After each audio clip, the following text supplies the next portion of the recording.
Hello everyone, welcome back to the channel. और आज है 31 जनवरी 2024। तो आज के डेली द हिंदू एनालिसिस में आपका वापस से स्वागत है। पिछले एक महीने थोड़े टफ थे, इसलिए वीडियोस नहीं बन पाए। अब कोशिश करूँगा कि ज़्यादा से ज़्यादा वीडियोस रिलीज़ कर पाऊँ। So hope you will support it as you always have. So let's get started. पहला न्यूज़ है स्पीसीज इन न्यूज़ का। स्नो लेपर्ड का 4 साल का एक लंबा एक्सरसाइज के बाद सर्वे किया गया, जिसमें पता चला कि 718 स्नो लेपर्ड्स इंडिया में पाए जाते हैं। अब जैसा कि स्पीसीज इन न्यूज़ बहुत इंपॉर्टेंट होता है और यूपीएससी प्रीलिम्स हमेशा स्पीसीज से एक या दो क्वेश्चन पूछता ही है। तो इसमें से क्या क्या जानने की ज़रूरत है। पहला, हैबिटेट, ये पाए कहाँ जाते हैं। तो इंडिया के जो स्नो वाले रीजन हैं और जो हिमालय वाले रीजन है वहाँ पाए जाते हैं। लद्दाख, उत्तराखंड, हिमाचल प्रदेश, अरुणाचल प्रदेश, सिक्किम एंड जम्मू कश्मीर। तो इतनी जगह ये पाए जाते हैं। और इसका IUCN स्टेटस क्या है, वो है वल्नरेबल। और इस सर्वे रिपोर्ट को कैसे प्रिपेयर किया गया है, कौन सा मेथड इन्वॉल्व किया गया है, तो वो है कैमरा ट्रैप्स। इसी से टाइगर्स का भी काउंटिंग की जाती है। तो आपको यहाँ पे 2-3 बातें याद रखनी चाहिए। हैबिटेट, ये पाए कहाँ जाते हैं, सर्वे रिपोर्ट में क्या कहा गया है, 718 काउंट है। और लद्दाख में सबसे ज़्यादा हाईएस्ट नंबर ऑफ 477 नंबर है इस स्नो लेपर्ड का। IUCN स्टेटस यहाँ पे वल्नरेबल है। तो आपको इस तरीके से न्यूज़ से इंफॉर्मेशन निकालनी है। सो सेकेंड आर्टिकल है, इंडिया और US के टाइज के बारे में बताया गया है कि कैसे दोनों देश डेमोक्रेसीज हैं, फास्टेस्ट ग्रोइंग इकोनॉमी है, स्किल्ड वर्क फोर्स है। इंडिया कैसे इस पार्टनरशिप को और अच्छा मजबूत कर सकता है। तो आपको यहाँ से पढ़ के, ये बेसिक सा आर्टिकल था, इसमें कुछ बहुत ज़्यादा इंपॉर्टेंट था नहीं। आगे बढ़ते हैं। यहाँ पे बेसिक साइंस से भी यूपीएससी वापस से क्वेश्चंस पूछने लगा है। तो यहाँ पे ये पूछा है, how vapour becomes water.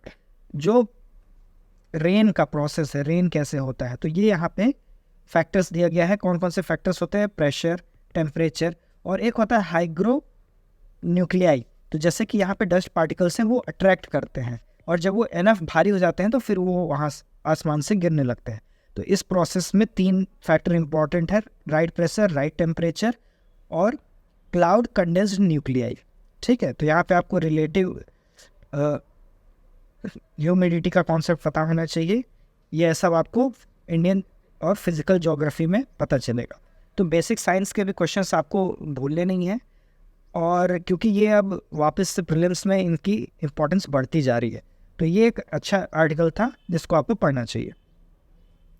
Next है ब्लैक होल, और ये सब के बारे में एक ही कहा गया है कि जो न्यूट्रॉन स्टार होता है और एक ब्लैक होल होता है, तो इन दोनों के बीच में जो गैप है, यहाँ पे भी कोई ऑब्जेक्ट प्रेजेंट है, लेकिन वो इतना डार्क है कि हम उसको आइडेंटिफाई नहीं कर पा रहे हैं। तो ये यहाँ पे जो गैप है, ब्लैक होल मास गैप, इसके अंदर भी जब कोई अनयूजुअल ऑब्जेक्ट यहाँ पे स्पॉट की गई है, तो यहाँ पे आपको 2-3 कीवर्ड्स के बारे में जानने की ज़रूरत है। पहला न्यूट्रॉन स्टार, दूसरा ब्लैक होल्स, तीसरा है पल्सर्स, और चौथा इवेंट होराइजन। चारों के बारे में मैंने अपने ट्विटर थ्रेड में आज अच्छे से एक्सप्लेन किया है। आप उस ट्विटर थ्रेड पे जाएंगे, 1 मिनट में आपको दिखाई देता हूँ।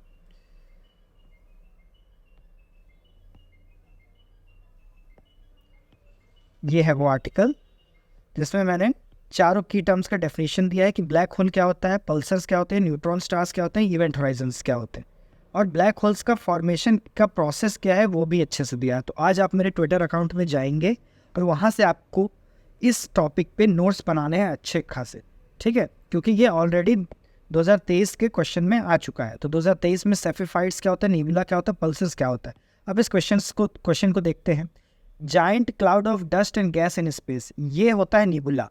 इन्होंने इसको वो कर दिया। पल्सर्स क्या होता है, neutron stars that are formed when massive stars run out of the fuel. तो ये करेक्ट है, इसका आंसर है ओनली 1। तो पहला और दूसरा गलत है, ये आपस में इंटरचेंज किया गया है।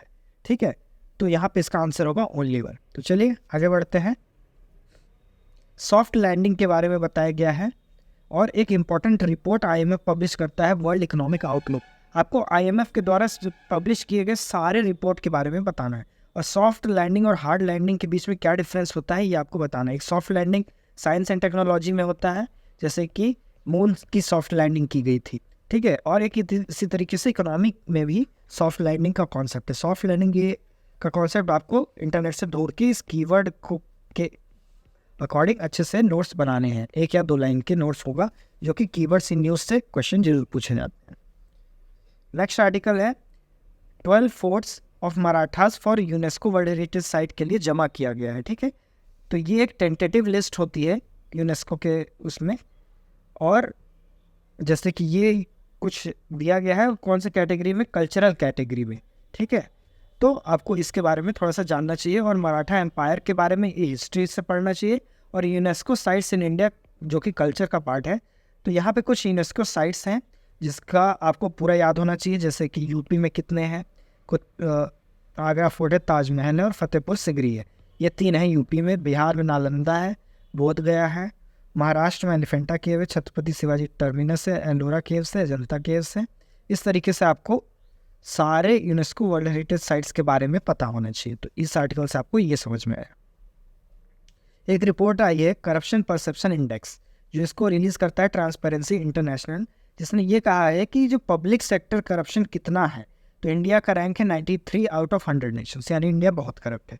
और ये आप अपने रोज़मर्रा की लाइफ में भी ऑब्जर्व कर सकते हैं। हमारी पुलिस बहुत ज़्यादा करप्ट है। जब भी कोई चालान होता है, आप 100-200 रुपये दे दीजिए, आप छूट जाते हैं। तो पब्लिक सेक्टर में करप्शन बहुत हाई है। म्यूनिसिपैलिटीज़ में हो गया, पुलिस सेक्टर में हो गया, और कोर्ट सेक्टर में, हर जगह आपको करप्शन दिख जाएगा। तो पब्लिक सेक्टर करप्शन यहाँ पे इंडिया बहुत ज़्यादा है, और इसको कैसे कर्व किया जाएगा ये यंग एस्पिरेंट्स जो सेलेक्ट होंगे उनके ऊपर डिपेंड करता है, क्योंकि बाद में ऑलमोस्ट 80% का हाथ किसी न किसी लेवल ऑफ करेक्शन पे जाके पाया जाता है बाद में।